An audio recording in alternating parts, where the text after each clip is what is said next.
Welcome students. Practical का जो second हमारा पोर्शन है दैट इज़ एमएस एक्सेल, उसके ऊपर हम काम करने जा रहे हैं।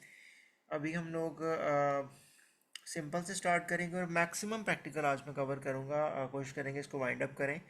और नेक्स्ट वीडियो जो लास्ट वाली होगी एक्सेल की, उसमें हम लोग पेपर्स खोलेंगे और पेपर के ऊपर ही हर पेपर का फार्मूला जो बनेगा, जो मेन फार्मूला होगा, दो तीन होते हैं, लेकिन जो मुश्किल वाला होता है वो एक ही फार्मूला होता है, वो हर पेपर पे करेंगे हम लोग और उसको कवर करेंगे। कोई 8-10 पेपर कर लेंगे, ठीक है। और यही सारे वो पेपर्स हैं जो बार बार रिपीट होते हैं, सिंपल उनकी हेडिंग चेंज होती है और फार्मूला सेम होता है, ठीक है। तो आपने वो एक वीडियो चेक कर लेनी है और उसके ऊपर प्रैक्टिस कर लेनी है। इंशाल्लाह ताला आपको काफ़ी हेल्पफुल होगा प्रैक्टिकल के दौरान में।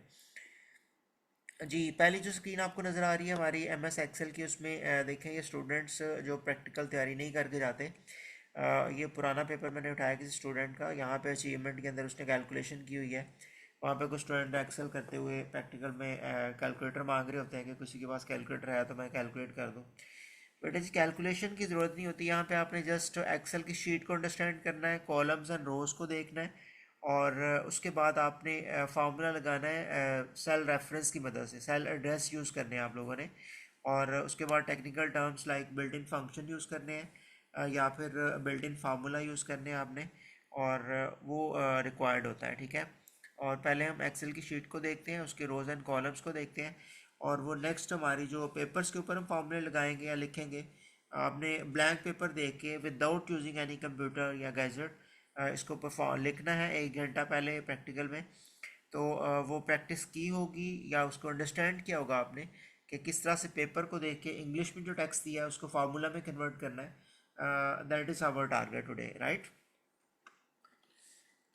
जी, स्टार्ट करते हैं। फर्स्ट ऑफ ऑल तो हम आपको ये डायग्राम नज़र आ रही है, इसमें तीन चीज़ें गिवन है। मैंने ऊपर इसको चॉक आउट भी कर लिया है। सबसे पहले हम लोग देखते हैं अगर, तो इसमें तीन हेडिंग्स जो है उसमें डाटा पॉपुलेट किया हुआ है।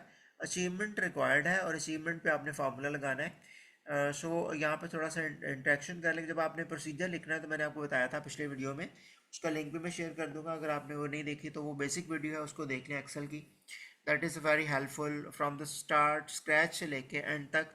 प्रैक्टिकल स्टार्ट कैसे करना है, उसको लिखना कैसे, पूरे प्रोसीजर को, फार्मूला कैसे राइट करना है, सेल्स को कैसे देखना है, सेल एड्रेसेस को किस तरह से मैनिपुलेट करना है, वो सारा कुछ उसमें है। उसका लिंक मैं शेयर कर दूंगा। और ये थोड़ी सी मेरा एडवांस है उससे। हम देख रहे हैं यहाँ पे कि अगर हम यहाँ पे फार्मूला लगाते हैं तो हमें क्या लिखना पड़ेगा प्रोसीजर में। Click on the cell D2, मतलब डी वाला कॉलम है और 2 वाली रो है। तो यहाँ पे हमने D2 पे क्लिक किया। उसके बाद इक्वल साइन हम लगाएंगे, because every formula start with equal sign. Equal sign से फार्मूला शुरू होता है। उसके बाद हम लोग क्वेश्चन पेपर को देखेंगे कि उसमें क्या लिखा हुआ है। Calculate the achievement. अचीवमेंट के लिए फार्मूला गिवन है P/T मल्टीप्लाई बाय 100, मतलब ये परसेंटेज का फार्मूला है। P किस सेल का एड्रेस है, हमें सेल का एड्रेस ज़बानी आना चाहिए, क्योंकि हम लोग जब पेपर लिख रहे होंगे तो उसमें हमारे पास कंप्यूटर ऑन नहीं होगा, ठीक है। ये बात आपने जहन में रखनी है। सो इसके सेल का एड्रेस आपको पता होना चाहिए कि पी कहाँ पे एग्जिस्ट कर रहा है। तो ये सी वाला कॉलम है और 2 वाली रो है, बिकॉज आपने डाटा का एड्रेस देना है। तो ये हम लिखेंगे C2 बेसिकली। यहाँ पे क्लिक करेंगे तो वो सेल एड्रेस आ जाएगा। उसके बाद ये कह रहा है पी और डिवाइड करना है टी से। टी कहाँ पड़ा हुआ है, टारगेट हमारा B2 वाले सेल में। तो डिवाइडेड का सिंबल हमने कीबोर्ड से यूज़ करना है। उसके बाद आपने यहाँ पे क्लिक करना है, देखें B2 आ गया। तो ये हम खुद से ज़बानी लिखेंगे पेपर को देख के, जो मैं नेक्स्ट टारगेट अब अचीव करने जा रहे हैं हम लोग। बगैर एक्सेल को यूज़ किए हम खुद फार्मूला बनाएंगे। That is our target today. तो आपने किस तरह से अंडरस्टैंड करना है, जब भी आपके पास क्वेश्चन पेपर आएगा तो आपने इसके ऊपर A B C सपोज कर लेना है या लिख लेना है हेडिंग्स। और ए यहाँ पे टॉप पे पहले कॉलम में, बी यहाँ पे, सी यहाँ पे, डी खुद से इसको लिख लेना है। साइड पे आपने 1 2 3 लिख लेना है जितनी भी रोज बनती हैं। और उसके बाद फिर फॉर्मूला बनाना बहुत इजी हो जाएगा। मल्टीप्लाई का सिंबल हम यूज़ कर रहे हैं कीबोर्ड से। उसके बाद हम 100 लिख रहे हैं यहाँ से। तो ये जी हमारा गिवन फार्मूला। अब देखिए P/T मल्टीप्लाई बाय 100, स्टूडेंट ने क्या किया हुआ है, यहाँ पे इसका आंसर बना के लिखा हुआ है। That is wrong, totally wrong. Equal sign से फार्मूला स्टार्ट होता है। सेल एड्रेसेस रिक्वायर्ड हैं, you have to know the cell address of this one.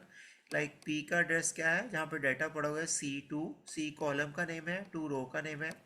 उसके बाद इंटरसेक्शन ऑफ कॉलम एंड रो, इसका सेल, इसको भी हमने पढ़ा हुआ है डेफिनेशन को। इसको रिवाइज कर लीजिएगा, वाइवा में सुनी जाती हैं। और वाई में पूछा जाएगा कि कॉलम्स की हेडिंग क्या होती है, तो आपने कहना अल्फ़ाबेट्स होती हैं ABC, जबकि रोज़ की हेडिंग क्या होती हैं, नंबर्स होते हैं 1 to 3। और intersection of column and row is called cell. Every cell has an address, हर सेल का कोई ना कोई एड्रेस होता है, उसे हम सेल रेफरेंस बोलते हैं, ठीक है जी। ये फार्मूला हम एंटर करेंगे तो कैलकुलेशन देगा हमें, और ये हमारी कैलकुलेशन का आंसर आ गया। उसके बाद अगर हम फार्मूला बार में देखें, यहाँ पे ये फार्मूला बार है, इधर हमारा फार्मूला नज़र आ रहा है, ठीक है। उसके बाद है जी ग्रेड का फार्मूला, इसको जल्दी से कर लेते हैं। ये नीचे क्वेश्चन में क्राइटेरिया गिवन है कि 90 से अगर ऊपर ग्रेड है तो आपने ये स्टार्ट A+ देना है। उसके बाद 70 या 70 से ज़्यादा है तो उसको आपने A देना है, और B देना है 70 वाले को, और बिलो को, ठीक है, 70 और उससे बिलो, मतलब मोर देन 70 ये है। और क्या आएगा, equal sign, every formula start with equal sign. If condition है बिकॉज मल्टीपल चॉइसेस की बात की जा रही है।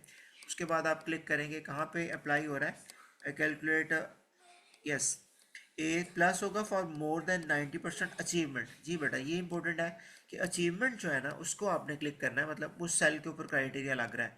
तो आपने देखना है कि हमारे पास D2 ये आ गया, कौन सा, देखिए मैंने कीबोर्ड से टाइप किया D2, तो ये सेल एड्रेस आ गया हमारे पास, ठीक है। अगर D2 ग्रेटर देन है, क्योंकि इसने लिखा हुआ है मोर देन, इक्वल का सिंबल यूज़ नहीं किया, इक्वल का लफ्ज़ यूज़ नहीं किया, सो मैंने ग्रेटर देन का सिंबल लिख लिया, किससे, 90 से।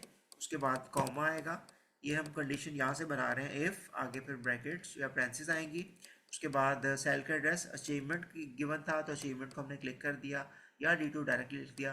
ग्रेटर देन किसके, 90 के, कॉमा लगा के डबल कोट्स के अंदर इन्वर्टेड कॉमा में A+ आपने लिख देना है, ठीक है। ये डबल कोट बंद कर देना है, फिर कॉमा लगाना है। यहाँ पे हमारा एक क्राइटेरिया कंप्लीट हो गया है। This is called nested if. If के अंदर आप इफ यूज़ करने जा रहे हो, इफ अगेन दोबारा से आपने ब्रांचेस यूज़ की, और अब हम दोबारा इधर यूज़ क्लिक करेंगे D2 के ऊपर, ग्रेटर देन किससे, 70 से अगर ज़्यादा है तो कॉमा डबल कोट्स के अंदर क्या लिखना है आपने, ए, डबल कोट बंद कर देना है, कॉमा लगाना है, और उसके बाद अगेन जी नंबर थर्ड पे B फॉर 70 और बिलो अचीवमेंट, मतलब 70 और उससे लेस जो है। अब देखें जी, अगर 90 से ज़्यादा होगा तो A+ आएगा, अगर D2 70 ज़्यादा होगा तो A आएगा, अदरवाइज एल्स हम यूज़ कर लेते हैं, डबल कोट्स के अंदर आप B यूज़ कर लें। इसका मतलब ये होगा कि अगर वो 90 ज़्यादा मार्क्स हैं तो वो A+ दे देगा अचीवमेंट के अंदर, ग्रेड के अंदर। उसके बाद अगर अचीवमेंट D2 में 70 ज़्यादा तो वो A दे देगा, वरना वो B दे देगा, ठीक है। तो ये दोनों कंडीशन अगर फुलफिल नहीं होगी तो एल्स में तीसरी कंडीशन, मतलब बिलो दैन, लेस दैन, या 70 या 70 से कम जो है वो, एल्स में हम इसको फॉल कर देते हैं, और यहाँ पे हमारा कैलकुलेशन हो जाएगा, ठीक है। इसको आपने ड्रैग कर लेना होता है एक दफ़ा फॉर्मूला लगा के, या कॉपी करना इसको हम बोलते हैं, वो सारे में कॉपी हो जाता है।